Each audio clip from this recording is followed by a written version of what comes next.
Hello. Hello sir, ನಮಸ್ಕಾರ sir. ನಮಸ್ಕಾರ sir, ಹೇಳಿ ಸರ್.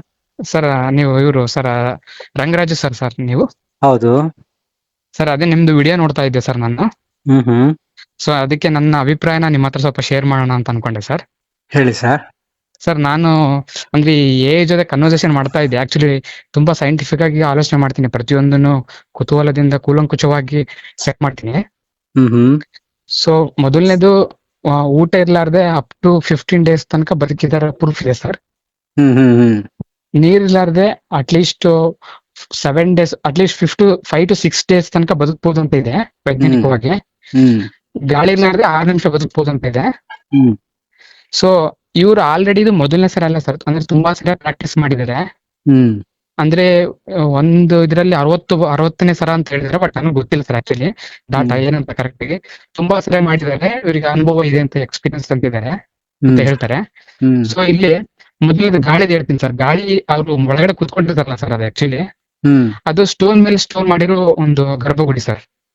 ಸೊ ಈ ಬಿಟ್ವೀನ್ ಸ್ಟೋನ್ಸ್ ಮೈಕ್ರೋ ಗ್ಯಾಪ್ಸ್ ಇರುತ್ತೆ ಸರ್. ಅಂದ್ರೆ ಈ ಕೂದಲೆಳೆ ಅಂತ ಒಂದು ರಂಧ್ರಗಳು ಮ್ಯಾನುಫ್ಯಾಕ್ಚರ್ ಮಾಡ್ಬೇಕಾದ್ರೆ ಅಲ್ಲಿ ಇರ್ತಾವ ಸರ್ ಆಕ್ಚುಲಿ. ಮತ್ತೆ ಸ್ಟೋನ್ ಅಲ್ಲೂ ಮೈಕ್ರೋ ಕ್ರಾಕ್ಸ್ ಅಂತ ಇರ್ತಾವ ಸರ್ ಆಕ್ಚುಲಿ. ಮತ್ತೆ ಅವರು ಒಳಗಡೆ ಬಂದು ಮಾಡಿದ್ಮೇಲೆ ಒಳಗಡೆನೆ ಒಂದು ಆಲ್ರೆಡಿ ಪ್ರೀ ಎಕ್ಸಿಸ್ಟಿಂಗ್ ಏರ್ ಇರುತ್ತೆ ಸರ್, ಸ್ಟೋರ್ಡ್ ಏರ್. ಅದರಲ್ಲೂ ಆಮ್ಲಜನಕ ಇರುತ್ತೆ ಸರ್. ಆ ಪ್ರೀ ಎಕ್ಸಿಸ್ಟಿಂಗ್ ಆಮ್ಲಜನಕನೇ ನಾವು ಬಳಸ್ಕೊಂಡು ಕ್ಯಾಲ್ಕುಲೇಷನ್ ಮಾಡಿ ನೋಡಿದ್ರೆ 15 ದಿವಸ ಅವ್ರು ಬದುಕಬಹುದು ಸರ್ ಆಕ್ಚುಲಿ, ಸೈಂಟಿಫಿಕಲಿ. ಆ ಒಂದು ಸ್ಲೋ ಏರ್ ಡಿಫ್ಯೂಷನ್ ಇನ್ನೊಂದು ಆಗ್ತಿರುತ್ತೆ. ಸೊ ಆತರ.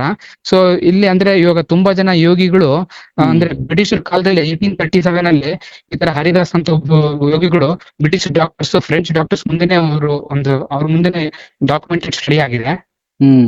ಮತ್ತೆ ಈ ತುಂಬಾ ಈ ಬಯಾಲಜಿಕಲಿ ತುಂಬಾ ಆರ್ಗನಿಸಮ್ ಸರ್ ಆಕ್ಚುಲಿ. ಕೆಲವೊಂದು ಮೀನುಗಳು ಬರ್ತವೆ ಸರ್, ಅವು ನೀರು ಈ ಡ್ರಾಟ್ ಬಂದಾಗ ಭೂಮಿ ಒಳಗಡೆ ಮಣ್ಣಿರುತ್ತಲ್ಲ, ಮಣ್ಣೊಳಗಡೆನೆ ತುಂಬಾ ಮಂತ್ಸ್ಗಳ ಕಾಲ ಬದುಕುತ್ತಂತೆ ಅದು. ಮತ್ತೆ ಕೆಲವೊಂದು ಕಪ್ಪೆಗಳು ಸರ್ ಭೂಮಿ ಆಳದಲ್ಲಿ ಇಲ್ಲಿ ಒಂದು ಹೈಬರ್ನೇಷನ್ ಅಂತ ಕರೀತಾರೆ ಸರ್, ಅದು ಸ್ಥಿತಿ. ದೇಹ, ಈ ಮಾನವನ ದೇಹದ ವೈಜ್ಞಾನಿಕವಾಗಿ ಸರ್, ಮಾನವನ ದೇಹದ ಶಕ್ತಿ ಎಷ್ಟಿರುತ್ತಂದ್ರೆ, ಈ ಮಾನವನ ಉಳಿಗಾಗಿ ಸರ್ವೈವಲ್ಗೋಸ್ಕರ ಎಂತ ಟ್ರಿಕ್ ಮಾಡೋಕ್ಕೂ ರೆಡಿ ಇರುತ್ತೆ ಸರ್ ಹ್ಯೂಮನ್ ಬಾಡಿ. ಆ ಹ್ಯೂಮನ್ ಬಾಡಿ ಆ ಒಂದು ಸ್ಥಿತಿಗೆ, ಯಾವ ಸ್ಥಿತಿ ಅಂದ್ರೆ 10-fold decrease in air consumption, 10-fold decrease in water consumption, ದೇಹಕ್ಕೆ ಬೇಕಾದ ಎಲ್ಲಾ ಎನರ್ಜಿ ಕನ್ಸಂಪ್ಷನ್ಸ್ ನ ಡಿಕ್ರೀಸ್ ಮಾಡ್ಬಿಟ್ಟು, even brain 20% of human body consumption ಮಾಡುತ್ತೆ ಸರ್ ಎನರ್ಜಿ. ಸೊ ಆ ಬ್ರೈನ್ ಒಂದು ಥಿಂಕಿಂಗ್ ಪ್ರಾಸೆಸ್, ಥಾಟ್ ಪ್ರೊಸೆಸ್ ಎಲ್ಲ ಸಂಪೂರ್ಣವಾಗಿ ನಿಯಂತ್ರಣ ಇಟ್ಕೊಂಡು ಕಡಿಮೆ ಮಾಡುವಂತ ಒಂದು ಕಲೆ ಸರ್ ಆಕ್ಚುಲಿ. ಆ ಒಂದು ಕಲೆಯಿಂದ ಮನುಷ್ಯ ಮಾಡಬಲ್ಲ, ಬಟ್ ಅನಿಮಲ್ಸ್ ಗೆ ಸ್ವತಃ ಆ ಒಂದು ನೈಸರ್ಗಿಕವಾಗಿ ಬಂದಿರುತ್ತೆ ಅಂತಂದ್ರೆ. ಈ ಪೋಲಾರ್ ಬೇರ್ಸ್ಗಳು ಈ ವಿಂಟರ್ ಮಂತ್ಸ್ ಅಲ್ಲಿ ಸರ್ ತಿಂಗಳ ಕಟ್ಲೆ ಅವು ಹೈಬರ್ನೇಟ್ ಆಗ್ಬಿಡುತ್ತೆ ಸರ್. ಯಾವುದೇ ಆಹಾರ ಇರ್ಲಾರ್ದೆ ಒಂದ್ ಕಡೆ ಸುಮ್ಮನೆ ಕುತ್ಕೊಂಡ್ಬಿಡ್ತವೆ. ಯಾಕಂದ್ರೆ ಬಾಡಿಯಲ್ಲಿ ಪ್ರತಿಯೊಂದು ಆಕ್ಟಿವಿಟಿ ನಿಷ್ಕ್ರಿಯಗೊಳಿಸುತ್ತೆ ಸರ್. ಓನ್ಲಿ ಥಿಂಗ್ ಏನಕ್ಕೆ ಬಾಡಿ ಸ್ಪೆಂಡ್ ಮಾಡುತ್ತೆ ಅಂತಂದ್ರೆ, ದೇಹ ಎಕ್ಸ್ಟರ್ನಲ್ ಬ್ಯಾಕ್ಟೀರಿಯಾ ಮತ್ತು ಮೈಕ್ರೋ ಆರ್ಗನಿಸಮ್ಸ್ ಇಂದ ಕೊಳಿಲಾರ್ದ ನೋಡ್ಕೊಳಕ್ಕೆ ದೇಹಕ್ಕೆ ಸ್ವಲ್ಪ ಎನರ್ಜಿ ಬೇಕು ಸರ್ ಆಕ್ಚುಲಿ. ಇಮ್ಯೂನ್ ಸಿಸ್ಟಮ್, ನಮ್ಮ ಹೊಟ್ಟೆ ಒಳಗಡೆ ತುಂಬಾ ಬ್ಯಾಕ್ಟೀರಿಯಾಸ್, ಮೈಕ್ರೋ ಆರ್ಗನಿಸಮ್ಸ್, ಗಟ್ ಬ್ಯಾಕ್ಟೀರಿಯಾ ಅಂತ ಕರೀತಾರಲ್ಲ, ಆ ಗಟ್ ಬ್ಯಾಕ್ಟೀರಿಯಾ ನಮ್ಮ ದೇಹವನ್ನೇ ತಿನ್ನಕ್ಕೆ ಕಾಯ್ತಿರ್ತಂತೆ ಸರ್. ಬಟ್ ನಮ್ಮ ಇಮ್ಯೂನ್ ಸಿಸ್ಟಮ್ ಪ್ರತಿದಿನ ಅವನ್ನ ನಮ್ಮ ದೇಹದಿಲ್ಲಾರ್ದಂಗ ಬರೀ ನಮಗೆ ಹೆಲ್ಪ್ ಮಾಡೋಂಗ್ ಅಷ್ಟು ನೋಡ್ಕೊಂತ ಇರುತ್ತೆ ಸರ್. ಸೊ ಈ ತರ ಎಲ್ಲ ಇದ್ಮೇಲೆ, ಸೊ ನಾವು ನನ್ನ ದೃಷ್ಟಿ ಏನಂದ್ರೆ, maybe this worth will to have a investigation rather than completely alleging that this is false ಅಂತ ಅನಿಸ್ತು ಸರ್. ಒಳ್ಳೇದು. ಈಗ ಪಾಪ ನೀವು ಇಷ್ಟೊಂದೆಲ್ಲ ಎಕ್ಸ್ಪ್ಲೈನ್ ಮಾಡಿದ್ರಲ್ವಾ, sir. What's the use? Sir use sir, ಅಂದ್ರೆ ನಾನು sir actually I am very much atheist sir before. But ನಾನು ಸ್ವಲ್ಪ ಮೆಡಿಟೇಷನ್, ಯೋಗ ಮಾಡ್ಕೊಂತ ತುಂಬಾ ಜೀವನದ ಆಳವಾಗಿ ಯೋಚನೆ ಮಾಡ್ತಾ ಇದ್ದೆ ಸರ್. ಆಕ್ಚುಲಿ ಯೂಸ್ ಅನ್ನೋದು ಯಾವ ರೀತಿ ಆಗ್ತದೆ ದೃಷ್ಟಿಕೋನ ಸರ್, ಪರ್ಸೆಪ್ಷನ್. ಅಂದ್ರೆ ಈ ಪ್ರಪಂಚ, ಈ ವರ್ಲ್ಡ್ ಹೆಂಗೆ ಐತಲ್ಲ ಸರ್, ಅದು ಪರ್ಸೀವ್ ಮಾಡೋ ಒಂದು ದೃಷ್ಟಿಕೋನ ಇರುತ್ತಲ್ಲ ಸರ್, ದಟ್ ಇಸ್ ಇಂಡಿವಿಜುವಲ್ ಅಲ್ವಾ? ಅದು ಇಂಡಿವಿಜುವಲ್ ಸರ್ ಆಕ್ಚುಲಿ. ಈಗ ಅವರು ಏನು ಸಾಧನೆ ಮಾಡಿದಾರೋ 33 ದಿನ, sir. Okay, I accept it. So what, nothing wrong in it. So accept ಮಾಡ್ಕೊಂಡ್ರು ಕೂಡ ಸೊ ವಾಟ್? ಏನು ಪ್ರಪಂಚ ಲೋಕ ಕಲ್ಯಾಣ, ಲೋಕ ಕಲ್ಯಾಣ ಮಾಡಕ್ ಆಗತ್ತೆ? ಎಲ್ಲಿಂದ ಶಕ್ತಿ ಬರುತ್ತೆ ದೇಹದಿಂದ? ಹಾ ಸರ್. ಸೊ ಏನು ಅದಕ್ಕೆ ಮಾಡಕ್ಕಾಗಲ್ಲ. ಅವಾಗ ಏನಾಗುತ್ತೆ, ಹ್ಮ್ ಜನರಲ್ಲಿ ಒಂದು ರೀತಿಯಾದ ಮೌಢ್ಯ ಬರುತ್ತಷ್ಟೇ. ಹ್ಮ್ ಪರ್ಸನಲ್ ಆಗಿ ಆ ವ್ಯಕ್ತಿ ಇರ್ಬೋದಪ್ಪ, ಹಾ ಆಯ್ತು, ಹೌದು. ಅವ್ರು ಹ್ಮ್ ಎಲ್ಲ ಇದ್ದಾರೆ, 33 ದಿನ ಇದ್ದಾರೆ, ಎಷ್ಟ್ ದಿನಾರ ಇರ್ಲಿ. ಹ್ಮ್ ಸೊ ವಾಟ್ ನೆಕ್ಸ್ಟ್? ಹೌದು ಸರ್. ನಾನ್ ಹೇಳೋದು, ನೀವು ನಿಮ್ಮ ಆರ್ಗ್ಯುಮೆಂಟ್ ಅಲ್ಲಿ ನಾನು ಒಪ್ಪೋದು ಏನಂದ್ರೆ ಸರ್, ಜನಗಳು ಇದನ್ನ ಯಾವ ರೀತಿ ತಗೊಂಡಿರ್ತಾರೆ ಸರ್, ಅಲ್ಲಿ ಜನ ಎಡುತ್ತಿದ್ದಾರೆ ಸರ್. ಅಲ್ಲಿ ಮೌಢ್ಯತೆ ಜಾಸ್ತಿ ಆಗುತ್ತೆ. ಹೌದು ಹೌದು ಸರ್, ಅದು ಒಪ್ಕೊಂತೀನಿ ಸರ್. ಪೀಪಲ್ ಆರ್ ಒಂದು ಟೇಕಿಂಗ್ ಈಗ ಇಟ್ ಗ್ರಾಂಟೆಡ್. ನಿಮ್ಮಂತವ್ರ ಒಬ್ರು ಅನಲೈಸ್ ಮಾಡ್ಬೋದು, ಅಥವಾ ಹ್ಮ್ ಇನ್ನೊಬ್ರು ಯಾರೋ ಒಂದು 10 ಜನ, ಬೆರಳೆಣಿಕೆ ಹ್ಮ್ ಅಷ್ಟು ಜನ ಹ್ಮ್ ಅನಲೈಸ್ ಮಾಡಿ ಅಕ್ಸೆಪ್ಟ್ ಮಾಡ್ಕೋಬಹುದು. ಹ್ಮ್ ಬಟ್ ಅವ್ರು ಏನ್ ಮಾಡ್ತಾರೆ, ಬೇರೆ ಜನಗಳೆಲ್ಲ ಯಾವ್ದು ದೃಷ್ಟಿಕೋನದಲ್ಲಿ ಮಾಡ್ತಾರೆ ಅಂದ್ರೆ, ಹ್ಮ್ ಇದು ಏನೋ ಒಂದು ಅಗೋಚರವಾದ ಶಕ್ತಿ ಹ್ಮ್ ಇವರಲ್ಲಿ ಇದೆ, ಹ್ಮ್ ಇವರೇ ದೇವರು ಅಂತಾರೆ. ಯಾವ ದೇವರು, ಯಾವ ಶಕ್ತಿಯು ಪ್ರಕೃತಿಯಲ್ಲಿ ಇಲ್ಲ ಅಂದ್ರೆ, ನಾವೇನ್ ಹ್ಮ್ ಕಲ್ಪನೆ ಇದೆಯೋ ಹ್ಮ್ ಆ ಶಕ್ತಿ ಏನಿಲ್ಲ, ಪ್ರಕೃತಿನೇ ದೇವ್ರು. ಹೌದು. ಓಕೆ, ಹ್ಮ್ ನಂಬಿಕೆ, ಮನಸ್ಸಿಗೆ ನೆಮ್ಮದಿ ಕೊಡಕ್ಕೆ ಹ್ಮ್ ಕೆಲವರು ಸೂತ್ರಗಳನ್ನ ಹಿರಿಯವರು ಕೊಟ್ಟಿದ್ದಾರೆ. ಹ್ಮ್ ಈ ತರ ಪೂಜೆ ಮಾಡೋ 1 ಗಂಟೆ, ಈ ತರ ಹ್ಮ್ ದೇವ್ರಿಗೆ ಹೋಗು. ಅದ್ ಯಾಕೆಂದ್ರೆ ಮನಸ್ಸನ್ನ ಕಂಟ್ರೋಲ್ ಮಾಡಕ್ಕೆ ಅಷ್ಟೇ ಹೊರ್ತು, ಹ್ಮ್ ದೇವಸ್ಥಾನಕ್ಕೆ ಹೋಗಿ ಪೂಜೆ ಮಾಡಿದ್ರೆ ದೇವ್ರು ನಿಮ್ ಹಿಂದ್ಗಡೆ ಬಂದು ಏನು ಮಾಡಲ್ಲ. ಯಾಕಂದ್ರೆ ಆ ಹೌದು. ತರ ಇಂಡಿವಿಜುವಲ್ ಎನರ್ಜಿ ಎಲ್ಲೂ ಇಲ್ಲ. Hmm individual energy in the temple, it is not there.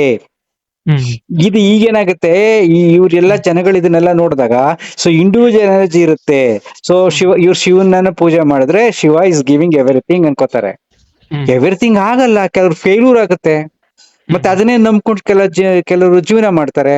ಹ್ಮ್ ನಾನಾ ಸಮಸ್ಯೆಗಳು ಉಂಟಾಗುತ್ತೆ ಮೌಢ್ಯತೆ ಮನಸ್ಸಿಗೆ ಬಿತ್ತಿದಾಗ. ಮತ್ತೆ ಇದೆಲ್ಲ ಹೌದು. ಅವಶ್ಯಕತೆ ಇಲ್ಲ.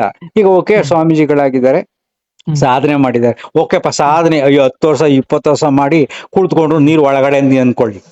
ಹ್ಮ್ ನೀರು ಒಳಗಡೆ ಕೂತ್ಕೊಂಡು ನೀನು ಪ್ರವಾಹ ಕಂಟ್ರೋಲ್ ಮಾಡಿದ್ರೆ, then the power of water. ಪ್ರವಾಹ ಇಂಥ ದಿನ ಬರುತ್ತೆ ಅಂತ ಪ್ರವಾಹನ ಕಂಟ್ರೋಲ್ ಮಾಡಿ, ಹಾ ಅತಿವೃಷ್ಟಿ ಅನಾವೃಷ್ಟಿಯನ್ನ ಕಂಟ್ರೋಲ್ ಮಾಡಿ, ನೇಚರ್ನ ಕಂಟ್ರೋಲ್ ಮಾಡಿ, ಬೇಕಂದಾಗ ಮಳೆ ಬರ್ಸಿ, ಬ್ಯಾಡ ಅಂದಾಗ ಹ್ಮ್ ಮಳೆ ಬರೋದು ನಿಲ್ಲಿಸ್ತೀನಿ, ಪ್ರವಾಹ ಜಾಸ್ತಿ ಆಗುತ್ತೆ ಅಂತ ಹೇಳಿ, can you control hmm the nature? ಇಲ್ಲ ಸರ್, ಅದು ಇಲ್ಲ. ಮತ್ತೆ ಅಧಿಭೌತಿಕ ನೀನ್ ಅಂತ ನೀರೊಳಗೆ ಕರೀತಾರೆ. ಕೂತ್ಕೊಂಡು ಹೌದು. ಏನ್ ಮಾಡ್ತೀರಿ? ಸಾಧನೆ ಮಾಡಿ ಹಾ ಮಾಡಿ ಮಾಡಿ ವರ್ಷಾನ್ಗಟ್ಲೆ ಹಾ ಅರ್ಧ ಗಂಟೆ ಕೂತ್ಕೊಂಡ್ರಪ್ಪ ನೀರಲ್ಲಿ, ಏನೀಗ ಪ್ರಯೋಜನ? ಹ್ಮ್ ಸೊ ಹೀಗೆ ಚಿಂತನೆ ಹ್ಮ್ ಮಾಡಿದಾಗ ಏನಾಗುತ್ತೆ, ಹ್ಮ್ ಸೃಷ್ಟಿನಲ್ಲಿ ನಾವು ಸಣ್ಣವರಾಗ್ಬಿಡ್ತೀವಿ. ನಮ್ಗೆ ಹ್ಮ್ ಏನು ಗೊತ್ತಿಲ್ಲಪ್ಪ, ಇಷ್ಟೊಂದು ಅದ್ಭುತವಾದ ಸೃಷ್ಟಿ ಹ್ಮ್ ಅಂದಾಗ ನಮ್ಮ ಮನಸ್ಸು ಮೌನಕ್ಕೆ ಜಾರುತ್ತೆ. ಆವಾಗ ಹಾ ಒಳ್ಳೆತನವನ್ನು ಬಯಸುತ್ತೆ. ಹಾ ನನಗೇನು ಸರ್. ಗೊತ್ತಿಲ್ಲ ಅಂದಾಗ, ಎಲ್ಲಾ ಗೊತ್ತು, ನಾನೇ ಪವರ್ಫುಲ್ ಅಂದಾಗ ಅಹಂ ಬರುತ್ತೆ. ಅಹಂ ಹ್ಮ್ ಜೊತೆನಲ್ಲಿ ಮೌಢ್ಯತೆ ಬರುತ್ತೆ. ಮೌಢ್ಯತೆ ಹ್ಮ್ ಬಂದಾಗ ಮುಗ್ಧರು ಅದಕ್ಕೆಲ್ಲ ಬಲಿಯಾಗ್ತಾರೆ, ಹೌದು ಅಲ್ವಾ? ಸರ್. ಹೌದೌದೌದು. ಅಷ್ಟೇ ಸತ್ಯ. ಹೌದು. ಇದು ಏನೇನು ಅಲ್ಲ. ಎಲ್ಲಾರ್ಗು ಎಷ್ಟೊಂದ್ ಜನ ಫೋನ್ ಮಾಡ್ತಾರೆ, ನಾನು ಮಾತಾಡಕ್ಕೆ ಹೋಗಲ್ಲ. ಹಾ ಸರ್. ಯಾಕೆಂದ್ರೆ ಅವ್ರಿಗೆ ಅರ್ಥ ಮಾಡ್ಕೊಳ್ಳೋ ಶಕ್ತಿನೇ ಇಲ್ಲ. ಒಂದು ಹಾ ಸರಳವಾಗಿ ನಿಮ್ಗೆ ಹೇಳ್ತೀನಿ, ಯೋಚನೆ ಮಾಡಿ ನೋಡಿ. ಹ್ಮ್ ಅಷ್ಟೊಂದು 33 ದಿನ ಸಾಧನೆ ಮಾಡ್ತಕ್ಕಂತ ಅದ್ಭುತವಾದ ದೈವಿ ಪುರುಷ ಅಂತ ಒಪ್ಕೊಳ್ಳೋಣ. ಹ್ಮ್ ಅವರ ಭಕ್ತರು ಹೆಂಗಿರ್ಬೇಕು? ಹ್ಮ್ ಅವರಲ್ಲಿ ದೈವತ್ವ ತುಂಬಿರ್ಬೇಕು. ಯಾರೋ ಹಾ ಏನೋ ಮಾತಾಡಿದ್ದಾರೆ, ಮಾತಾಡ್ಕೊಳ್ಳಿ ಬಿಡಿ. ಸೃಷ್ಟಿ ದೊಡ್ಡದಾಗಿದೆ. ಹೌದೌದು. ನಾನು ಕ್ಯಾಕ್ರಸ್ ಮೇಲ್ಗಡೆ ಉಗ್ದು ಬಿಟ್ರೆ ಆಕಾಶಕ್ಕೆ ಹ್ಮ್ ಕಚ್ಕೊಳತ್ತ ಅದು? ಹ್ಮ್ ನನ್ನ ಮೇಲೆ ಬಂದು ಬೀಳ್ತದ ಅದು? ಹೌದು. ಎಷ್ಟರ ಉಗಿದೀನಿ ಆಕಾಶಕ್ಕೆ. ಸೊ ಅಷ್ಟೊಂದು ಹ್ಮ್ ಆಕಾಶವಾಗಿ ವಿಶಾಲವಾಗಿರತಕ್ಕಂತ ಅದ್ಭುತ ಗುರುಗಳ ಬಗ್ಗೆ ಯಾರ ಹಾ ಮಾತಾಡ್ಕೊಳ್ಳಿ ಬಿಡಿ. ಹ್ಮ್ ಅದನ್ನ ಬಿಡ್ಬಿಟ್ಟೆ ನೀನ್ ಹಂಗೆ, ನೀನ್ ಹಿಂಗೆ, ನೀನ್ ಸರಿ ಇಲ್ಲ ಅಂದ್ರೆ ಆ ಮೂರ್ಖತನ ಹ್ಮ್ ಅಲ್ಲೇ ಗೊತ್ತಾಗುತ್ತಲ್ಲ. ಹೌದೌದು. ಸೊ ಇದೇ ಹ್ಮ್ ಇಲ್ಲಿ ಮೌಢ್ಯತೆ ಅನ್ನೋದು. ಯಾರು ಹ್ಮ್ ಮೌಢ್ಯದಲ್ಲಿ ಬಲಿಯಾಗಿರ್ತಾರೋ ಈ ಹ್ಮ್ ರೀತಿಯಾದ ವಾದ ಹ್ಮ್ ವಿವಾದಗಳು, ಹ್ಮ್ ದ್ವೇಷಗಳು, ಜಗಳಗಳು ನಡೀತಾ ಇರುತ್ತೆ. ಈಗ ಹ್ಮ್ ಧರ್ಮದ ತಪ್ಪು ತಿಳುವಳಿಕೆಯಿಂದ ಹ್ಮ್ ಸೃಷ್ಟಿ ಹೆಂಗ್ ನಲುಗ್ತಾ ಇದೆ. ಹ್ಮ್ ಟೆರರಿಸ್ಟ್ ಎಲ್ಲಿಂದ ಬಂದವ್ರೆ? ಈ ತರ ಮನಸ್ಥಿತಿಯಿಂದನೇ. ಈಗ ಹ್ಮ್ ಇವ್ರ ಶಿಷ್ಯರು ನನಗ್ ಬೈಬೇಕಾದ್ರೆ, ಸೊ ಹ್ಮ್ ಇಸ್ಲಾಂನವರು ಹಿಂದೂ ಧರ್ಮಕ್ಕೆ ಬೈತಾರೆ. ಹೌದೌದು. ಸಿಂಪಲ್. ಹ್ಮ್ ಹಂಗೆ. ಸೊ ಆ ಮನಸ್ಸುಗಳಿಗೆಲ್ಲ ಅವಕಾಶ ನಾವು ಕೊಡಬಾರ್ದು. ಈ ತಂತ್ರಗಾರಿಕೆ ಅವಶ್ಯಕತೆ ಇಲ್ಲ. ಇಟ್ಸ್ ಸಿಲ್ಲಿ. ಹ್ಮ್ ಆಯ್ತಾ? ನೀವ್ ಮಾಡ್ಬೇಕಾ, ಪರ್ಸನಲ್ ಆಗಿ ನಿಮ್ ಪಾಡಿಗೆ ಧ್ಯಾನ ಮಾಡ್ಕೊಳ್ಳಿ, ಗಂಟೆಗಟ್ಲೆ ಹ್ಮ್ ಪೂಜೆ ನಿಮ್ ನೆಮ್ಮದಿ ಹ್ಮ್ ಸಿಕ್ಕರೆ ಮಾಡ್ಕೊಳ್ಳಿ, ಪೂಜೆ ಮಾಡಿ, ಜನರಲ್ಲಿ ಒಂದು ಹ್ಮ್ ಜಾಗೃತಿ ಮೂಡಿಸಿ. ಹ್ಮ್ ಬೇರೆಯವ್ರನ್ನ ದ್ವೇಷಿಸ್ಬೇಡ, ಎಲ್ಲಾರನ್ನು ಹ್ಮ್ ಪ್ರೀತಿಸು, ನಿನ್ ಕೆಲಸ ನೀನ್ ಮಾಡು, ಹ್ಮ್ ಭಗವಂತ ನೆನಿ ಅಂತ ಹೇಳೋದು ಮುಖ್ಯನೇ ಹೊರತು ಈ ಹ್ಮ್ ರೀತಿಯಾಗಿ ತೋರಿಕೆ ಅವಶ್ಯಕತೆ ಇಲ್ಲ, ಹ್ಮ್ ಅಲ್ವಾ? ತಪಸ್ಸು ಹ್ಮ್ ಟೋಟಲಿ ಬಟ್ ಇಂಡಿವಿಜುವಲ್. ಅಂದ್ರೆ ಸರ್, ಇಲ್ಲಿ ಅಂದ್ರೆ ಅವರು ಸ್ವಾಮೀಜಿಗಳು ಏನ್ ಮಾಡಿದಾರೆ ಸರ್, ಅವ್ರ ಪಾಡಿಗೆ ಅವ್ರು ಮಾಡಿದಾರೆ ಸರ್. ಆಕ್ಚುಲಿ ಜನರು ಅದನ್ನ ತೋರಿಕೆನಾಗಿ ಕನ್ವರ್ಟ್ ಮಾಡಿರೋದು. ಇವಾಗ ಪಾಪ ಫಸ್ಟ್ ಆಫ್ ಆಲ್ ಅವ್ರು ಸ್ವಾಮಿಗಳು ಯಾವ ಮಾಡಿದ್ದೆ ವಿಡಿಯೋ ತಪ್ಪಲ್ಲ. ಕಳ್ಸಿಲ್ಲ. ಯಾಕೆ ಮಾಡ್ಬೇಕಾಯ್ತು? ಡೋರ್ ಯಾಕೆ ಕ್ಲೋಸ್ ಮಾಡ್ಬೇಕಾಯ್ತು? ಮಣ್ಣ್ ಯಾಕೆ ಮುಚ್ಚಬೇಕಾಗಿತ್ತು? ಸರ್ ಅದು ಅವ್ರ ಮಠ ಅವರ ಒಂದು ಆಯ್ಕೆ ಸರ್, ಅವ್ರು ಮಾಡ್ಕೊಂತಾರೆ ಸರ್. ಅದೇ ಜನರು ಹೋಗ್ಬಿಟ್ಟು ಕಾಂಟೆಂಪ್ಲೇಟ್ ಮಾಡಿರೋದು, ಸರಿ. ಜನರು ಫಸ್ಟ್ ಆಫ್ ಹೋಗ್ಬಿಟ್ಟು ಆಲ್ ನಾನು ಈ ರೀತಿ ಮಾಡ್ತೀನಿ, ಈ ತರ ಎಲ್ಲ ಮುಚ್ಚಿ ಅನ್ನೋದೇ ದೊಡ್ಡ ತಪ್ಪು. ಯಾಕೆ ಆರಾಮ ಕೂತ್ಕೊಳ್ಳಿ ಸೈಲೆಂಟ್ ಆಗಿ. ಹಾ ಸರ್, ಅಂದ್ರೆ ಯೋಗಗಳಲ್ಲಿ ಇವಾಗ ನೀವು ಹಠಯೋಗ ನೋಡಿ sir, since from Mughals document ಮಾಡಿರೋ ಹಠಯೋಗ ಪ್ರದೀಪಿಕಾ ಅಂತ ಬುಕ್ ಇದೆ ಸರ್ ಆಕ್ಚುಲಿ. ಸೊ ಹೌದು. ಹಠಯೋಗಗಳಲ್ಲಿ ತುಂಬಾ ವಿಧಾನವಾದ ಪ್ರಯೋಗಗಳು, ಎಕ್ಸ್ಪ್ಲೋರೇಷನ್ ಮಾಡ್ತಾರೆ, ಸ್ಪಿರಿಚುವಲ್ ಎಕ್ಸ್ಪ್ಲೋರೇಷನ್. ಸೊ ಅವರು he has a complete freedom to explore his own spiritual explorations. Yogic explorations ಅವ್ರು ಮಾಡೋದ್ರಲ್ಲಿ ಅದಕ್ಕೆ ಅವ್ರದೇ ಆದ ಒಂದು ಆಯ್ಕೆ ಅವರು ತಗೋಬೋದಲ್ಲ ಸರ್. ಅದು ಇವಾಗ ನಾವು ಕರೆಕ್ಟ್, ಒಳ್ಳೆ ಪ್ರಶ್ನೆ. ಆಯ್ತಾಯ್ತು, ಇನ್ನೊಂದು ಉತ್ತರ ಕೊಡ್ತೀನಿ. ಈಗ ಈ ಬೆಳೆದಂಗೆ ಊರವರು ಈ ಪೀಠದವರೆಲ್ಲ ಹೋಗಿ ಅವ್ರನ್ನ ಅನ್ನೆಸರಿ ಡಿಸ್ಟರ್ಬೆನ್ಸ್ ಮಾಡಿ ಅವ್ರ ಪಾಡಿಗೆ ಅವ್ರು ಆರಾಮಾಗಿ ಸಿಂಪಲ್ ಆಗಿದೆ ಸರ್. ಏನ್ ಹೇಳಿಕೆಯನ್ನು ಕೊಟ್ಟಿಲ್ಲ, ಅವ್ರು ಅಷ್ಟೇ ಹೇಳಿರೋದು. ಜನರಲ್ ಅದನ್ನ ಇದನ್ ಮಾಡಿರೋದ್ರಿಂದ ಅದು ತಪ್ಪು ಮಾಹಿತಿ ಹೋಗ್ತಾ ಇದೆ ಅಂತ ಅನ್ಸುತ್ತೆ. ಸರಿ, ಈಗ ಆಯ್ತಪ್ಪ, ಅದು ಕರೆಕ್ಟ್. ಈಗ ಆ ತರ ಎಲ್ಲ ಆಗಿದೆ, ಜನಗಳಲ್ಲಿ ಜ್ಞಾನ ಬಂದಿಲ್ಲ, ಇದು ತೊಂದ್ರೆ ಆಗುತ್ತೆ, ಫೈನ್. ಈಗ ನೀವು ಪಾಪ ಇಷ್ಟೊಂದು ಪುಸ್ತಕ ಎಲ್ಲ ಓದಿ ಒಳ್ಳೊಳ್ಳೆ ವಿಚಾರಗಳು ತಿಳ್ಕೊಂಡಿದ್ದೀರಲ್ವಾ, ನಿಮ್ಗೊಂದು ಪ್ರಶ್ನೆ. ಹಾ ಸರ್. ಭಾರತದಲ್ಲಿ ಎಷ್ಟು ಮಹಾನ್ ಯೋಗಿಗಳು ಬಂದಿದ್ದಾರೆ, ಹೋಗಿದ್ದಾರೆ ಅಲ್ವಾ? ಹಾ ಸರ್, ಹೌದು. ಮಹಾನ್ ಯೋಗಿಗಳು ಹಿಮಾಲಯದ ತಪಸ್ ಮಾಡಿದವರು, ಸಿದ್ಧಿ ಪಡೆದವರು, ಮತ್ತೆ ಪವಾಡಗಳನ್ನ ಮಾಡ್ತಕ್ಕಂಥ ಎಲ್ಲಾ ಗುರುಗಳು ಹೋಗಿ ಬಂದಿದ್ದಾರೆ. ಹಾ ಸರ್, ಬಂದಿದಾರಲ್ವಾ? ಹೌದು. ಅವರಿಂದ ಯಾರಾದ್ರೂ ಒಬ್ರು ಕರೆಂಟ್ ಕಂಡಿಡಿದಾರ, ಒಬ್ರು ಏನಾದ್ರು ಮೋಟರ್ ಕಂಡಿಡಿದಾರ, ಸಮಾಜಕ್ಕೆ ಜನಕ್ಕೆ ಪ್ರತಿಯೊಬ್ಬ ವ್ಯಕ್ತಿಗೂ ಉಪಯೋಗ ಆಗೋ ರೀತಿ ಏನನ್ನಾರ ಕಂಡಿಡಿದಾರ ಹೇಳಿ ನೋಡೋಣ. ಹಾ ಸರ್, ನಾನು ಯಾವ್ದಿದೆ? ಇದಕ್ಕೆ ಹೇಳ್ತೀನಿ ಸರ್. ಆಕ್ಚುಲಿ ಹ್ಮ್. ಈ ಒಂದು ಕರೆಂಟ್ ಇದೊಂದು ಏನಾದ್ರು ಇದೆಲ್ಲ ವೈಜ್ಞಾನಿಕ ಒಳಗಡೆ ಒಳಪಡುತ್ತೆ ಸರ್. ಆಕ್ಚುಲಿ ಇದು ನಾನು ಇವಾಗ ಈ ಯೋಗಿಗಳು ಎಲ್ಲ ಬರೋದು ಆಧ್ಯಾತ್ಮಿಕ ಒಂದು ರಿಯಾಲ್ಮಿಗೆ ಒಳಪಡುತ್ತೆ ಸರ್, ಸ್ಪಿರಿಚುವಲ್ ರಿಯಾಲ್ಮಿಗೆ ಒಳಪಡುತ್ತೆ. ಇಲ್ಲಿ ಅವಾಗ್ಲೇ ಹೇಳಿದ್ನಲ್ಲ ಸರ್, ಒಂದು ಇದು ಅಧ್ಯಾತ್ಮ ಅನ್ನೋದು ಇದು ಡಿಫ್ರೆಂಟ್ ಬಿಯಾಂಡ್ ಸೈನ್ಸ್ ಅಂತಂದು. ಇವಾಗ theory of methodology of science ಅಂತ ಬರುತ್ತೆ sir. I took a course in Sweden sir. Actually ಆ course under we use different set of tools to prove anything. ಏನಾದ್ರೂ ಒಂದನ್ನ ಪ್ರೂವ್ ಮಾಡ್ಬೇಕಂದ್ರೆ ವೈಜ್ಞಾನಿಕ ಒಂದು ತಳಹದಿಯಿಂದ ಒಂದು ಟೆಸ್ಟ್ ಮಾಡಿ, ಎಕ್ಸ್ಪೆರಿಮೆಂಟ್ ಮಾಡಿ, ಅದರಿಂದ ಲಾಜಿಕಲ್ ಡಿಡಕ್ಷನ್ ಇನ್ಫ್ಲುಯೆನ್ಸ್ ಮಾಡೋದ್ರಿಂದ ಕನ್ಕ್ಲೂಷನ್ ತೆಗಿತೀವಿ. ಓಕೆನಾ? ಅದು ಭೌತಿಕವಾದ ಒಂದು ಎಕ್ಸ್ಪ್ಲೋರೇಷನ್ ಸರ್. ಇದು ಅಧಿಭೌತಿಕ ಸರ್ ಇದು ಆಕ್ಚುಲಿ. ಅಂದ್ರೆ ಬಿಯಾಂಡ್ ಸೈನ್ಸ್ ಆಗಿರೋದ್ರಿಂದ ಅದಕ್ಕೋಸ್ಕರ ಇಲ್ಲಿ ಅದನ್ನ ಅವೆರಡನ್ನ ಕಂಪೇರ್ ಮಾಡಕ್ ಆಗಲ್ಲ ಸರ್ ಆಕ್ಚುಲಿ. ಅಲ್ಲ, ನನ್ಗೆ ಕಂಪ್ಯಾರಿಸನ್ ಅಲ್ಲ. ಹಾ. ನನಗೆ ದೇಶದಲ್ಲಿ, ಸಮಾಜದಲ್ಲಿ ಎಲ್ಲರೂ ಸೌಖ್ಯದಿಂದ, ಶಾಂತಿಯಿಂದ, ಸಹಬಾಳ್ವೆಯಿಂದ ಬದುಕಬೇಕಷ್ಟೇ. ಹೌದು ಸರ್. ಬೇರೆದೆಲ್ಲ ನಮ್ಗೆ ಬೇಕಾಗಿಲ್ಲ. ನಿಮ್ ಮೇಲೆ ಸ್ವರ್ಗಕ್ಕೆ ಹೋಗಿ ಏನ್ ಮಾಡ್ತೀರಾ ನನ್ಗೆ ಬೇಕಾಗಿಲ್ಲ, ನರ್ಕಕ್ಕೆ ಹೋಗಿ ಏನ್ ಮಾಡ್ತೀರಾ ಅದು ಬೇಕಾಗಿಲ್ಲ.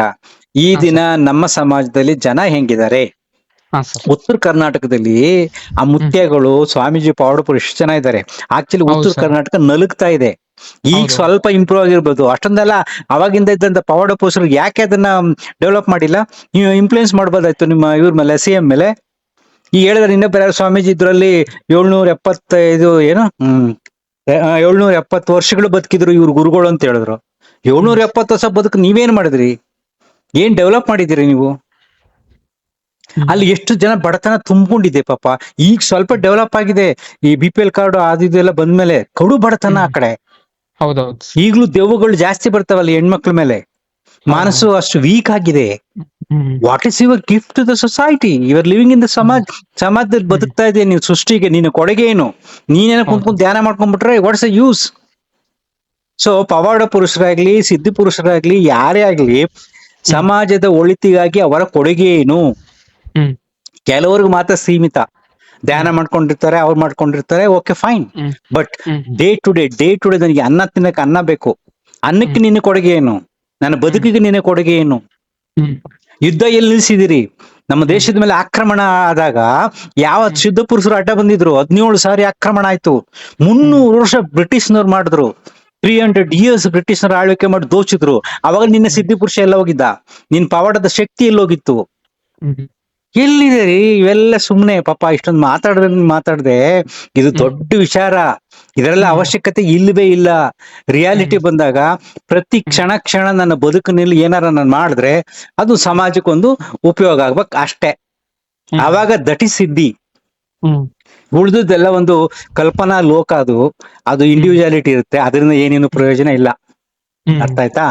Okay, thank you, thanks for talking. Thank you sir, thank you for this opportunity.